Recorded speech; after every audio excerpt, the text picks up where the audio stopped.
voilà, de temps en temps, faites ça, un silence, même s'il n'y a pas de mots, pas de sensation spéciale, mais ça fait du bien. Et on ne fait pas assez silence dans nos vies, où on ne se pose pas assez pour laisser Dieu faire son travail en nous.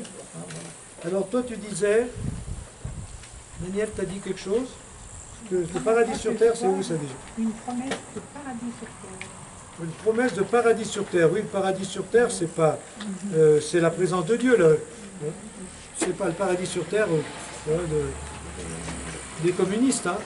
Le paradis sur terre, c'est pas ça. C'est pas le paradis sur terre où on aura tout ce qu'on voudra et pas de travail, sans travailler, beaucoup de bien, profiter de la vie. D'ailleurs, je sais pas si, bon, enfin bref, je ne fais pas de commentaires là-dessus. Paradis sur terre, c'est une forte présence, bien en présence de Dieu. Hein, voilà. Mon Dieu est mon tout. Voilà. Dieu me suffit et je goûte Dieu. Paradis sur ce testament pour ces religieux.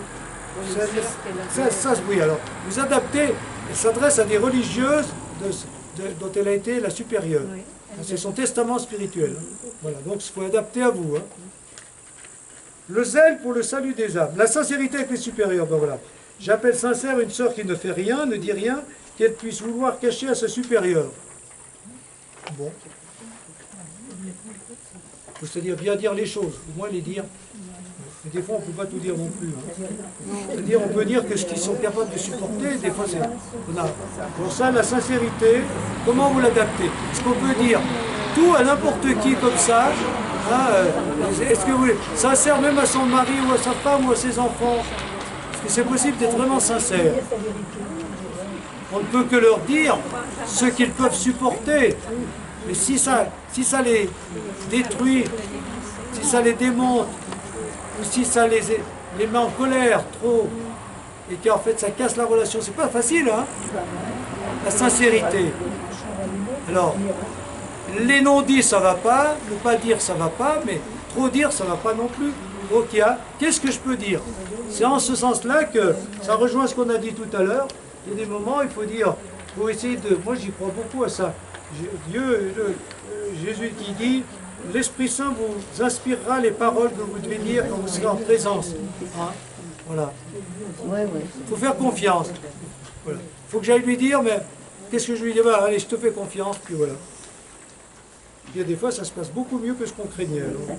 Après, du coup, on recommence après avec cette même confiance. Le zèle pour le salut des âmes. La plus divine des choses divines, c'est de collaborer à la rédemption des âmes. Et à moi, il me semble qu'il est une chose encore plus divine, celle de collaborer à la sanctification des âmes sacerdotales et de multiplier les vocations de prêtres. Donc voilà. Est-ce que ça vous dit quelque chose? C'est un vieux mot ça, la sanctification des âmes. Est-ce que ça vous arrive de prier pour la sanctification des âmes? Pas trop, hein? C'est pas quelque chose qu'on... Voilà. Des âmes en plus, oui. Ouais, c'était le mot, hein? Ouais. Prier pour le salut du monde. Même la sanctification, que vous priez pour la sanctification des hommes. Mais quelquefois dans les prières, on prie pour Seigneur, donnez-nous de saints prêtres. Oui, donnez-nous de saints prêtres, oui. Oui, non, mais voilà. Bon, moi, j'insiste pas là-dessus.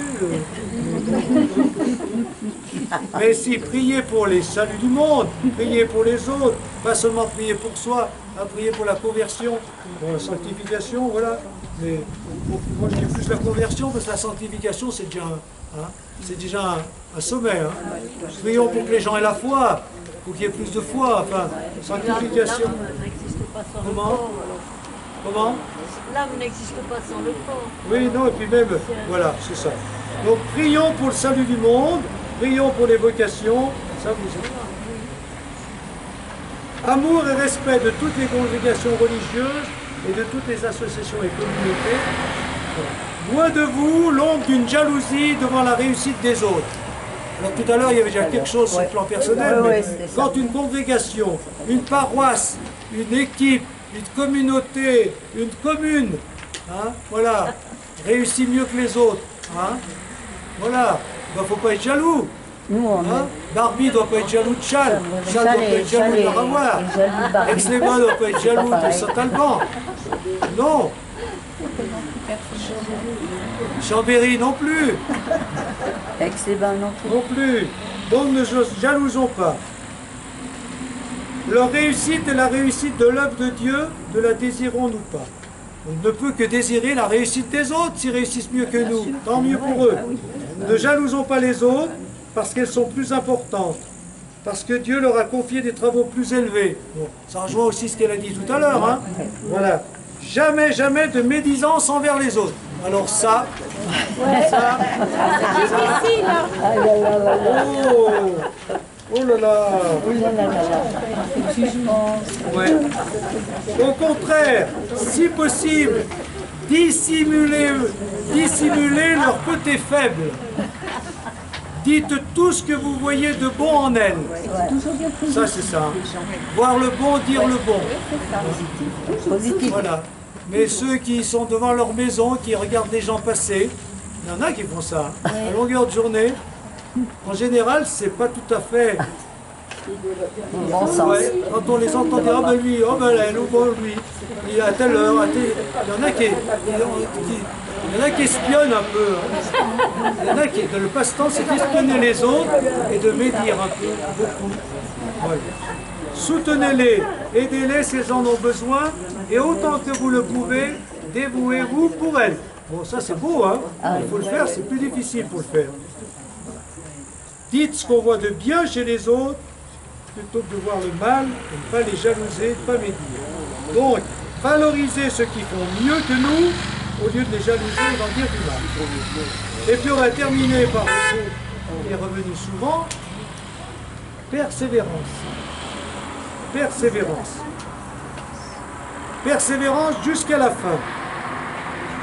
Le plus important dans la vie intérieure, c'est la persévérance. Beaucoup commencent avec une grande ardeur et dans la ferveur, tendant vers les idéaux les plus élevés.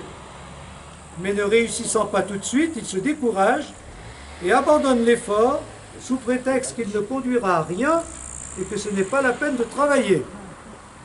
Nous ne pouvons jamais dire qu'il ne faut pas la peine, nous ne pouvons jamais dire qu'il ne vaut pas la peine de combattre. Combattre et persévérer dans le combat, voilà ce qui plaît à Dieu. Soyez persévérants. La persévérance vous donnera certainement la victoire. Jamais, jamais ne vous laissez aller au découragement. C'est fort ça, hein? Mais bon, des fois il y a le découragement, on peut l'avoir au moins un moment, mais il ne faut pas que ce soit un mode de vie. Hein? Voilà, au point de tout laisser aller. Il y a des moments, c'est comme le doute. Hein? Voilà. Et puis, la médisance, des fois, ben, qu'est-ce que tu veux, ça fait du bien. Si ça fait du bien, mais pourvu que ça fasse pas de mal. Voilà. D'accord. Donc, et les mortifications et tout, oui, il faut rester quand même humain, rester équilibré, mais quand même jamais perdre de vue la ligne directrice, le combat, et donc la volonté de Dieu, mon Dieu est mon tout, hein, seul Dieu compte, et c'est la disponibilité à ce qu'il nous demande, qui donne du sens à notre vie, qui nous donne son intérêt. Voilà, on va arriver à la fin, alors voilà. Et qu'est-ce que vous tirez, qu'est-ce que vous avez par rapport à ces dernières remarques ou à tout le reste? Voilà. Donc il y a beaucoup de points, hein, bien concrets. Il n'y a pas de grandes envolées, mais voilà. Mais en même temps, si vous appliquez tout ce qu'elle vous donne, vivre comme elle a vécu, eh bien, moi je suis à des années-lumière de la sanctification. Ben oui, mais justement, moi ce que j'ai aimé là-dedans, j'ai voulu le faire, même si c'est pas tout à fait comme d'habitude, ce que j'ai aimé, c'est que ça, elle montre en tout cas les deux choses, la spiritualité, une vraie spiritualité, qu'on soit africain, russe, polonais, français ou américain, c'est la même spiritualité. Hein. La relation à Dieu intérieur, oui, la persévérance, la foi, tout ce qu'elle a dit, ben voilà. Mais en même temps, la spiritualité, ça passe par des choses très concrètes. Et c'est ça, vivre une vie spirituelle. Moi, si je fais des mini-retraites spirituelles, c'est pas pour donner des idées, c'est pour donner l'envie de mettre dans le concret tout ce qui nous est dit dans l'Évangile. Hein, voilà, dans les paroles, le sourire, ne pas jalouser, etc. Répondre aux besoins des autres, le travail, le signe de pauvreté, etc. La prière, des choses très concrètes. Hein, voilà. Se réjouir de la réussite des autres, etc. Tout ça, c'est incarné, c'est une spiritualité incarnée, et ça c'est une vraie spiritualité.